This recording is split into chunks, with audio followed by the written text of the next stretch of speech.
Dressed to excess.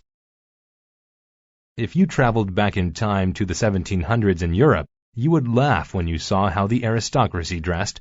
Soon you'd realize, though, that the aristocrats of Europe were very serious about their appearance. The predominant style in women's attire was enormous dresses. They were often 3 times larger than the wearer.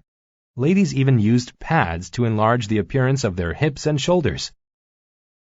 On the other extreme, the aristocratic women made their waists appear extremely thin.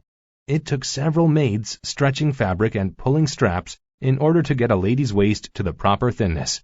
These ladies could barely breathe and often fainted. Pale skin was also a craze, yet this too was done in excess. One could not simply be pale. Instead, she needed to look as if she had anemia. In order to look paler, ladies actually cut themselves daily so they would bleed. The hairstyles, however, were the hallmark of women's fashion.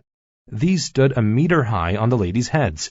The columns of hair were a ridiculous tangle of wigs, jewels, flowers, and even stuffed birds.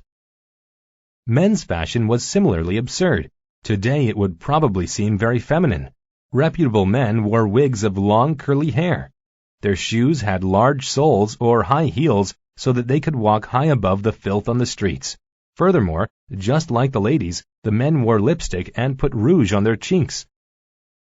Their clothes were brightly colored, often purple and pink. They were made from the finest of fabrics and decorated with jewels and lace. The men vied with one another to see who wore the more expensive clothes, for the clothing signified his wealth and status. Both men and women spent huge amounts of money and time on how they looked.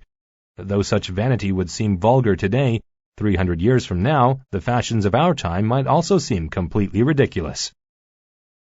Thank you for watching. Subscribe for more videos.